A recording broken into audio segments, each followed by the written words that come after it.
The Lord be with you. And with your spirit. A reading from the Holy Gospel according to St. Luke. Glory to you, O Lord.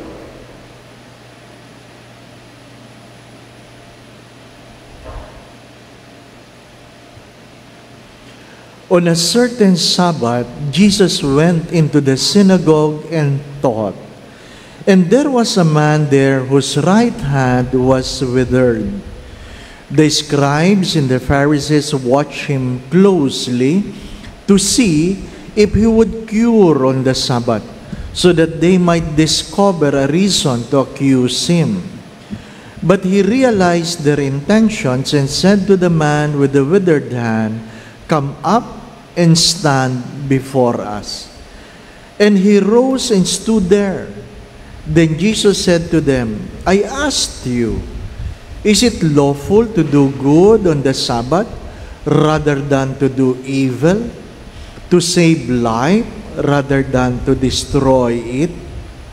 Looking around at them all, he then said to him, "Stretch out your hand."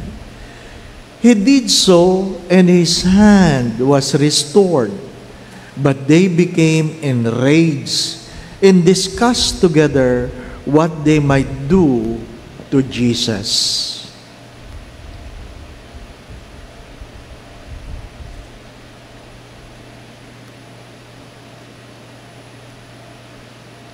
The Gospel of the Lord.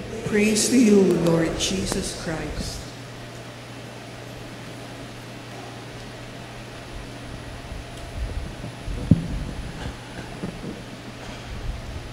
Yung ikaw ay pinaparusahan dahil may ginawa kang mali, tama lang yun. Pero ang mas masakit, yung may ginawa kang tama, nagdudusa ka, mas masakit yun. Hindi po ba? Mas masakit yun. The first reading speaks about it. If you made wrong and you are judged because of the wrongs you have done, then you would say that is valid. But doing right and you suffer the consequence, that is more painful. Kagabi, meron pong lumapit, nagpapadasal. Sabi niya, "Father, ipagdasal mo naman. Makasingil na kami. Makasingil na kami." Ang tagal nang hindi nagbabayad ng utang. Ano po? Well, I was affected. I do not know why.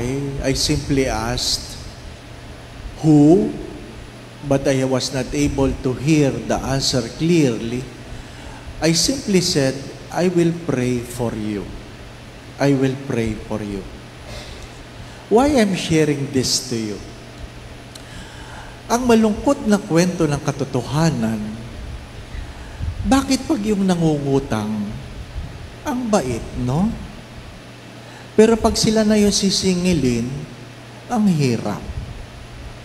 As if ikaw yung may utang sa kanila, na kapag ikaw ay naniningil, sila pang galit.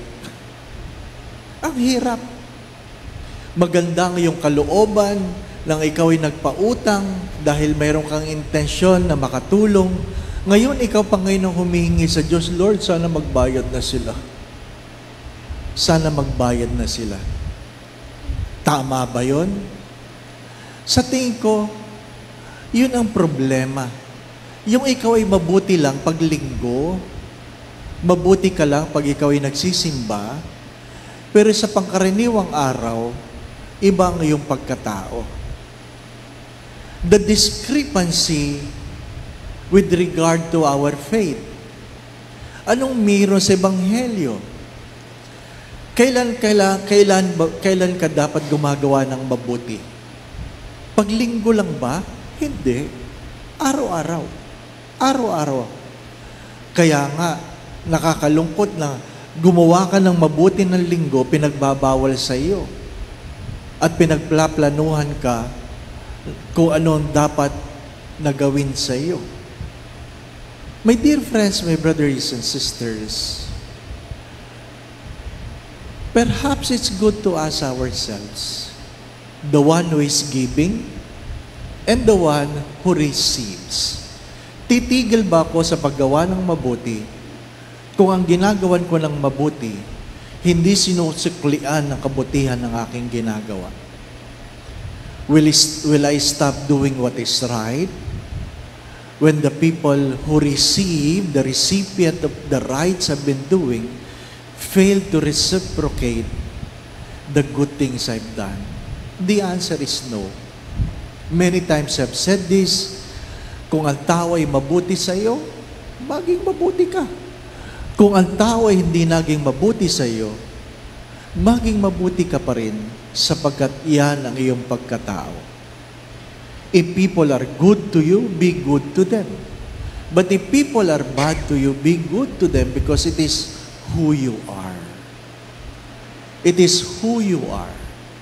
But perhaps the deeper invitation into this celebration, will I be good only on Sabbath? Will the dealings I have on weekdays and ordinary days be as just as I deal on Sabbath? Siguro po yun ang mas magandang tanong. Ano po? Ito po ang paalala ko sa mga nangungutang. Magbayad kayo. Hello? Kung kayo ay may utang, magbayad kayo. Sapagkat hindi kayo pinautang dahil may sobra yung nagpapautang. Inuulit ko, it is unjust not to pay the loans we have incurred from people who simply tried to help us during the time where we are so much in need. Nakakalungkot yun, hindi po ba, no? Minsan ko lang sinabi yun. Yung ikaw ay inutangan, nagtitiis ka sa ordinaryong kape, kung saan sinasawsaw mga ordinaryong pandesal sa sarili mong bahay, pero yung nangutang sa iyo, nakapost, nag-Starbucks. Diba? Parang hindi tama. Di po ba, ano? Parang hindi tama. Mga minamahal na mga kapatid, hindi naman siguro kailangan ng mas malalim na pagninilay yon. Hindi po ba? Kung ikaw ay nangutang, magbayad ka. Sapagkat hindi makatao sa inutangan mo na nagsumikap lamang tumulong sa panahon ng iyong pangangailangan. Amen. Perhaps it is easier to understand what caused God more pain. Kung kaaway mo ang nagpapako sa iyo, tanggap mo yon. Pero kung ang sumisigaw, ipako siya sa krus, nakilala mong sila yung pinakain mo, habang sila'y nagugutom, pinagaling mo sa kanilang may karamdaman, tinulungan mo sa kanilang pangangailangan, at yun ang sumisigaw, ipako siya sa krus, mas masakit yun. Mas masakit yun. Yung ikaw ay gumawa ng mabuti, hindi ka nasuklian ng kabutihan. My dear friends, my brothers and sisters, let us put into practice the prayer we do in the Eucharist. Again, let us put into practice the prayer we do in the Eucharist. Hindi po pwedeng paghiwalayin ang pagsimba sa pang-araw-araw na pamumuhay. Inuulit ko, kung may utang ka, magbayad ka.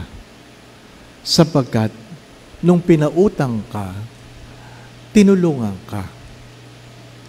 Pwede mo namang sabihin, hindi lang ako makakapagbayad ngayon. Okay lang yun. At least nagkusa. Hindi po ba, ano? Hindi yung nung makasalubong ka, talo mo pa yung aso, nakangisi, na para bagang mga ngagat. My dear friends, my brothers and sisters, As I always say, when people are good, be good to them. But when people are bad to you, be good to them, because it is who you are. The Lord be with you. And with your spirit. And may Almighty God bless you and your family, the Father, the Son, and the Holy Spirit. Amen. We go in peace to love and serve the Lord. Thanks be to God.